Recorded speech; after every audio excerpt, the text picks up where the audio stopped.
Bon, je voulais faire deux vidéos en un, parler de mon évolution très rapidement, puis en deuxième partie, vous donner des conseils sur la prise de masse. Qu'est-ce que c'est, les erreurs à éviter et quelques conseils. Mais au final, ça sera deux vidéos car j'ai vu que mes vidéos de 4-5 minutes sont un peu plus regardées que les vidéos qui dépassent les 10 minutes. Et comme beaucoup me posent des questions sur mon niveau, évolution et mes performances, ça sera plus intelligent de faire une vidéo dédiée. Donc l'autre vidéo sera pour la semaine prochaine.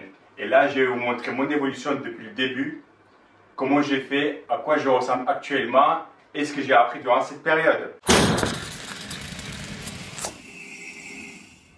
Alors, si tu penses que je ressemble à rien, tu as un physique de lâche, faut t'entraîner au lieu de faire des vidéos, c'est quoi ce mec super skinny, va mettre en application tes conseils avant de faire des vidéos, encore un coach qui ressemble à rien, il est sérieux ce mec à donner des conseils de muscu, eh bien je te conseille d'arrêter cette vidéo et d'aller regarder tes autres youtubeurs muscu préférés.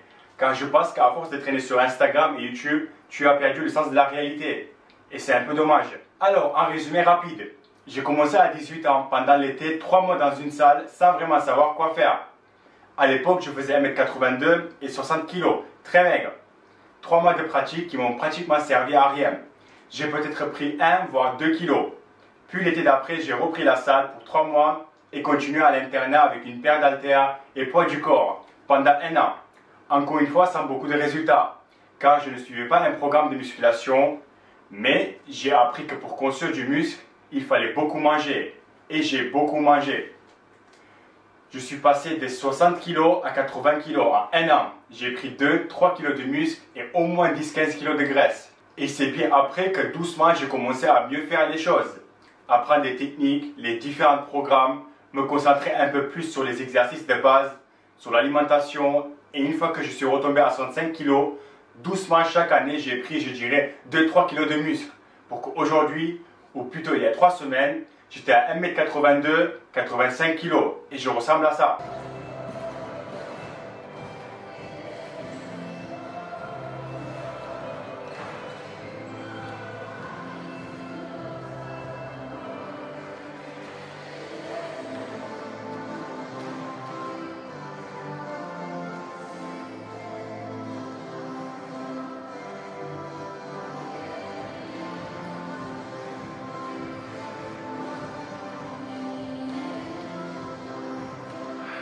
Donc, je ne prétends pas être un monstre, mais au final, si tu cherches à avoir un niveau de ouf, un niveau où les gens sur Internet vont partager tes photos, ou te demander qu'est-ce qu'il faut faire pour te ressembler, alors je suis désolé d'être le premier à t'annoncer ou à te briser tes rêves, mais sans passer le côté obscur, ça n'arrivera pas.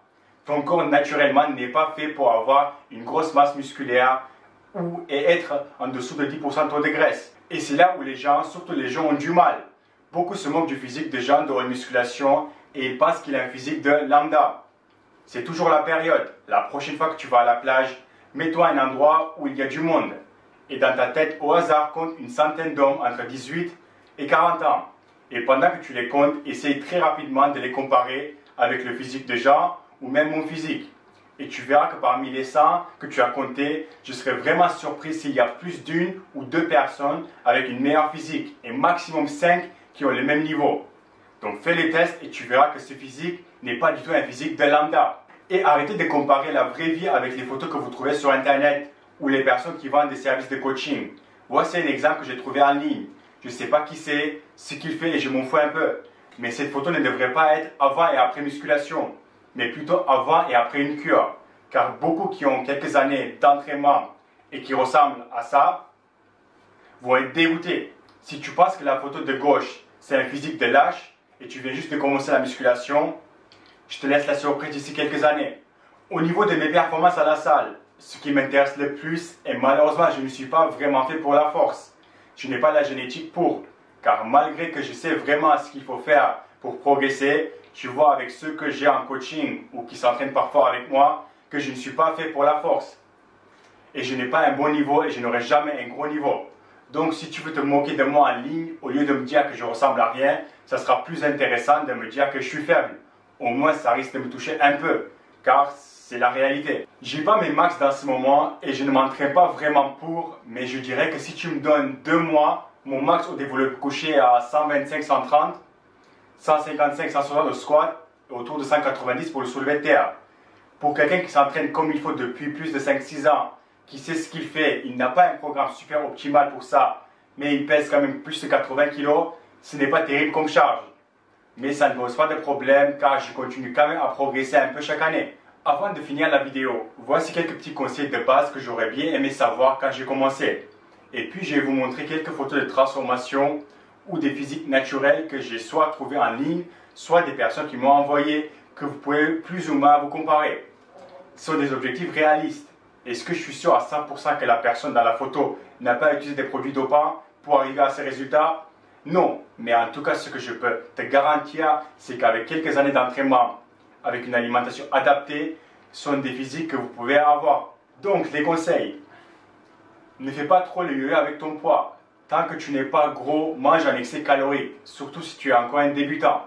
La majorité des séances devraient être avec des exercices de base et concentre-toi sur la progression des charges. Si tu rates une séance, ce n'est pas grave, ce n'est pas la fin du monde. Mais sois régulier. Tant que tu arrives à faire au moins 2 séances par semaine, tu es sur le bon chemin. Si tu as le choix entre 2 séances correctes ou une très bonne séance, va avec les 2 séances. La fréquence est mieux que le volume si on ne va pas aux extrêmes. Si tu as une blessure, essaie de l'adresser le plus rapidement possible. Tu t'entraînes pour t'améliorer et pas pour accumuler les blessures.